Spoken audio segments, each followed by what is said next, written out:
On the 14th of November 1896, a group of enthusiastic early motorists set off from London to Brighton to celebrate the passing of the Locomotives on the Highway Act, which increased the speed limit from 4 to 14 miles per hour and ended the need for vehicles to be preceded by a man waving a red warning flag. Now, 125 years later, more than 320 pioneering horseless carriages from the dawn of motoring will trundle from Hyde Park to Brighton, and 3 of them will fuse history with the here and now as they demonstrate the power of connectivity and what it means for the future of motoring.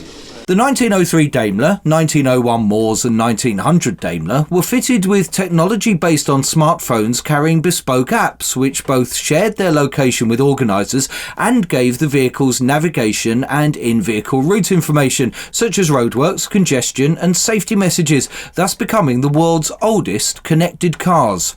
We've got 2 apps on board. They are the world's oldest connected vehicles. We've been tracking them on the way to Hyde Park. And we'll be tracking them all the way down to Brighton.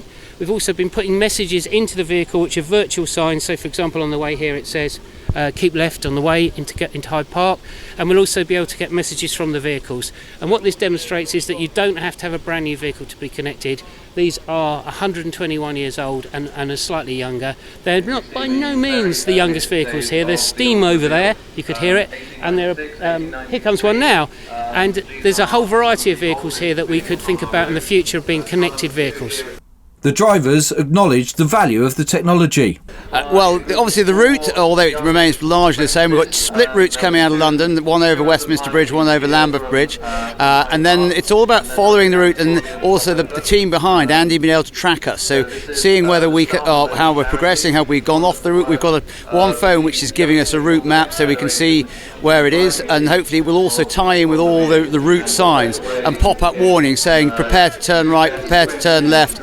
So that ultimately will allow us, if we can introduce across the whole entry list, it'll make it a much safer run because people will get forewarning of when a change of direction is occurring or a critical junction, and indeed if something occurs on the route, an incident or a breakdown, we can alert other drivers to it. Well, it's going to be really interesting. I'm looking forward to finding out how much it's going to help us. The idea of giving us, up to the minute, specific information for where we are on the route with anything that's pertinent to us, I find that really interesting. I think that's going to be exciting to discover what we learn as we go along from that system. I think it has immense applications.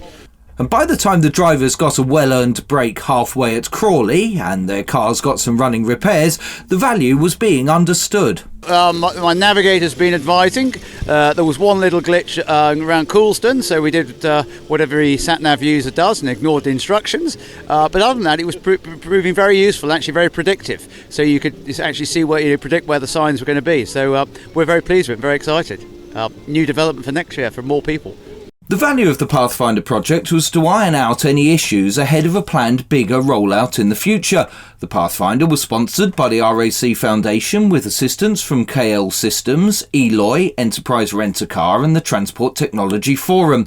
Modern connected vehicles also helped with data from One Network and INRIX used to monitor roadworks and congestion for messages sent to the veteran cars, proving that if these vehicles can be connected, any vehicle can be connected. At the RAC Foundation, we've always been about the future of motoring rather than necessarily the past, as you might think at an event like this. But this is very much about the future if we're going to keep these wonderful old cars on the road, but also other cars far more modern than these, but which still don't have everything built into them. We need to be thinking about how connectivity can work for the drivers of all the motor vehicles on our roads, not just a subset. So much of the rhetoric in the recent past has been about connected and autonomous vehicles as if the two things are joined at the hip, when in fact, of course, they're not. Autonomy may be coming, and we're seeing very highly automated systems being built into the most modern vehicles, and that's all well and good. But connectivity has actually been with us for a while. The important thing is that we really start making the very best use of it. And the 1903 Daimler's driver, Duncan Wiltshire, became the first in the world to finish the London to Brighton veteran car run in a connected vehicle. But the messaging phone was giving us exactly what it was intended to do. Obviously, because there weren't any great dramas on the route, it didn't make us make any great changes to what we were doing. But it was actually quite comforting to know that A, we're on the right route, and B, that someone out there is looking out for us. That we liked a lot. And look out for a full report to be published by the RAC Foundation shortly, documenting the detail behind the headlines.